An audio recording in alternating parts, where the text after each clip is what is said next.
Story with Binaca. सुनिए कहानी Binaca की जुबानी।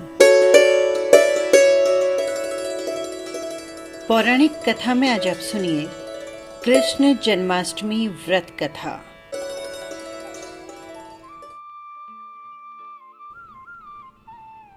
पौराणिक कथाओं के अनुसार कृष्ण जन्माष्टमी का पर्व बड़े ही हर्षोल्लास के साथ मनाया जाता है। इस दिन जगत के पालनहार श्री हरि ने कृष्ण रूप में अपना 8वां अवतार लिया। भाद्रपद माह के कृष्ण पक्ष की अष्टमी तिथि को इनका जन्म हुआ और इसी कारण इस तिथि को जन्माष्टमी के रूप में आज भी मनाया जाता है। जन्माष्टमी का व्रत रखने वालों को इस दिन प्रातः स्नान करके सूर्य, सोम, यम, काल, संधि, भूत, पवन, दिक्पति, भूमि, आकाश, खेचर, अमर और ब्रह्मा आदि को नमस्कार करना चाहिए और उसके पश्चात पूर्व या उत्तर दिशा की ओर मुख करके श्री कृष्ण के मंत्र का जाप करते हुए व्रत का संकल्प लेना चाहिए। इस व्रत को फलाहारी यानी फल इत्यादि ग्रहण करते हुए या निर्जला भी रखा जा सकता है। जन्माष्टमी के दिन की पूजा रात को 12 बजे की जाती है और कन्हैया के जन्म की खुशियां मनाई जाती है। भक्तगण मध्य रात्रि में कन्हैया का श्रृंगार करते हैं, उन्हें भोग लगाते हैं, पूजा अर्चना करते हैं और उसके बाद श्री कृष्ण के जन्म की कथा सुनी जाती है। मान्यता है कि इस व्रत को करने से संतान की प्राप्ति की मनोकामना पूर्ण होती है और संतान को दीर्घायु की प्राप्ति होती है। श्री कृष्ण की जन्म कथा कुछ इस प्रकार है। स्कंद पुराण के अनुसार द्वापर युग की ये बात है। तब मथुरा में उग्रसेन नाम के एक प्रतापी राजा हुए, लेकिन स्वभाव से वो बहुत सीधे साधे थे और यही वजह थी कि उनके पुत्र कंस ने उनका राज्य हड़प लिया और स्वयं मथुरा का राजा बनकर बैठ गया। कंस की एक बहन थी जिसका नाम था देवकी। कंस उससे बहुत प्यार करता था। देवकी का विवाह वसुदेव से तय हुआ तो विवाह संपन्न होने के बाद स्वयं कंस रथ को हाँकते हुए बहन को ससुराल छोड़ने के लिए रवाना हुआ। जब कंस बहन को छोड़ने के लिए जा रहा था तभी एक आकाशवाणी हुई, जिस बहन को तू इतनी प्रेम से विदा करने स्वयं जा रहा है, उसी बहन का 8वां पुत्र तेरा संहार करेगा।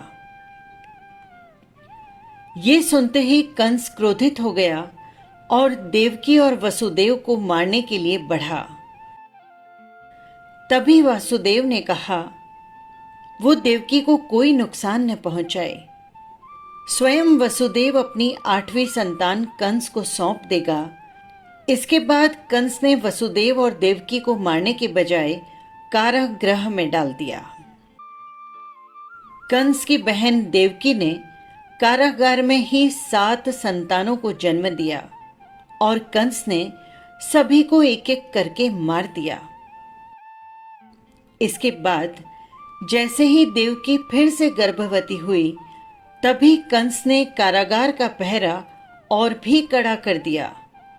भाद्रपद माह के कृष्ण पक्ष की अष्टमी को रोहिणी नक्षत्र में कन्हैया का जन्म हुआ और श्री विष्णु ने वसुदेव को दर्शन देकर कहा कि वो स्वयं ही उनके पुत्र के रूप में जन्मे हैं।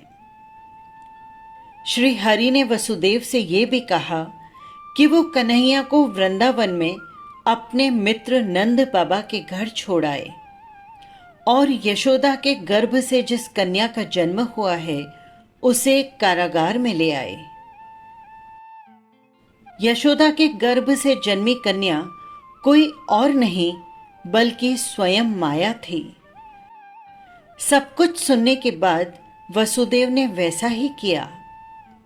वसुदेव ने जैसे ही कृष्ण को अपनी गोद में उठाया, कारागार के ताले खुद बखुद खुल गए। पहरेदार अपने आप ही नींद की आगोश में चले गए और फिर वसुदेव श्री कृष्ण को टोकरी में रखकर वृंदावन की ओर चले। कहते हैं कि उस समय यमुना जी पूरे उफान पर थी। तब वसुदेव जी ने टोकरी को सिर पर रखा और यमुना जी को पार करके नंद बाबा के घर जा पहुंचे। वहां पर उन्होंने कन्हैया को यशोदा जी के पास रखा और कन्या को लेकर मथुरा लौट आए।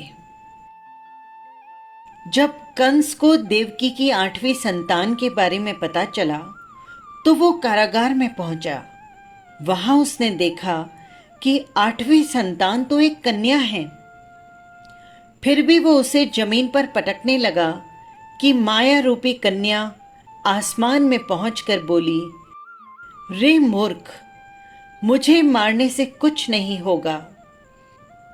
तेरा काल तो पहले से ही वृंदावन पहुंच चुका है और बहुत जल्द वो तेरा अंत करेगा। इसके बाद कंस ने वृंदावन में जन्मे सभी नवजात बच्चों का पता लगाया। जब यशोदा के लाला को पता चला कि उसे मारने के लिए कई प्रयास किए गए, कई राक्षसों को भेजा गया, लेकिन कोई भी उस बालक का बाल भी बांका नहीं कर पाया, तो कंस को एहसास हो गया कि नंद बाबा का बालक ही वसुदेव देवकी की 8वीं संतान है। कृष्ण ने युवावस्था में ही कंस का अंत कर दिया। जो भी श्री कृष्ण की इस कथा को पढ़ता या सुनता है, उसके समस्त पापों का नाश होता है, साथ ही उसके सारे कष्ट दूर हो जाते हैं। कहते हैं कि इस दिन व्रत करने से श्री कृष्ण की कृपा बनी रहती है और जीवन में सुख समृद्धि का वास होता है। इति कथा संपन्न। फिर मिलेंगे किसी नई कथा के साथ। नमस्कार।